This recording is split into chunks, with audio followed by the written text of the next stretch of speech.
Pourquoi? Pourquoi est-ce déjà l'heure? Je voulais te dire ces derniers mots.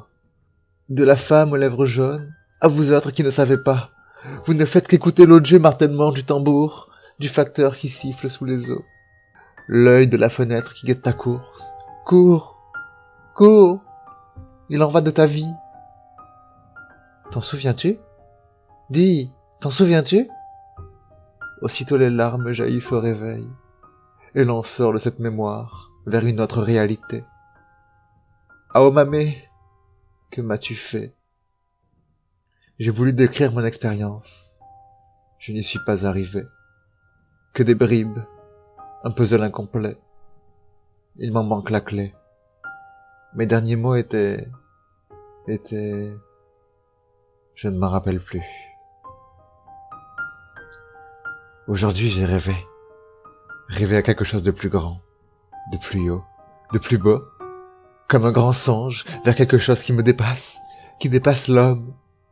Je l'ai vu s'élever dans le ciel, se brandir si haut, si grand, si majestueux. Il s'est lancé vers les cieux, et les gens là se groupaient autour d'un axe commun, tous ensemble. Oui, autour de cet axe, pour bâtir, pour construire, pour tendre vers un idéal, vers un murmure. Je l'ai vu se déployer, je l'ai vu tourner sur lui-même, il m'a emporté. Dis, pourquoi tu pleures? Me demandait la jeune fille au gilet. Je ne le sais pas encore, lui ai-je répondu. Mes larmes ruisselaient le long de mes joues, envahies par ce sentiment de bonheur. J'étais comme au bon endroit, au bon moment. Tout était aligné, tout s'imbriquait, tout faisait sens. Mais c'est quoi? Rêver, c'est comme jongler avec différentes réalités. C'est avoir des manifestations de notre monde, ou d'un subconscient caché à la conscience, comme dirait Jung. C'est entrevoir son soi. C'est voir des images. Tu regardes les choses avec tes yeux, n'est-ce pas? Tu regardes les choses que tu estimes et que tu apprécies. Et aussi les choses dont tu es effrayé. C'est les signaux les plus importants que tu puisses recevoir, en fonction de ta structure, de ta moralité, de la façon dont tu es fait depuis que tu es né. Regarde tes pensées fantasques. Elles se manifestent à toi. Elles te disent quelque chose. Quelque chose à propos de ton coup de cœur pour quelqu'un. À propos du monde. À propos de tes désirs. Le rêve apparaît à toi. Ce n'est pas quelque chose que tu crées volontairement, auquel tu penses. Il y a comme quelque chose qui pense en toi. Et là, le rêve se manifeste du mieux qu'il peut. Les rêves sont l'endroit de la naissance de la pensée, comme les artistes sont le lieu de la naissance de la culture. À l'âge de 7 ans, je rêvais de tenir la main de cette fille lorsqu'on marchait deux par deux.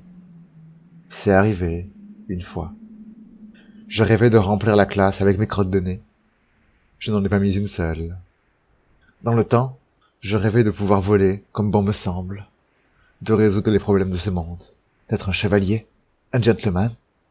Je rêvais que ma famille soit immortelle et que l'enfance dure pour toujours. À l'enterrement de mamie, j'ai pleuré. Je rêvais de partir à l'aventure, à pied, avec un sac à dos et 3 babioles. Je n'ai pas osé jusqu'à l'été dernier. Incroyable expérience. Je rêvais de raconter des histoires. Me voilà.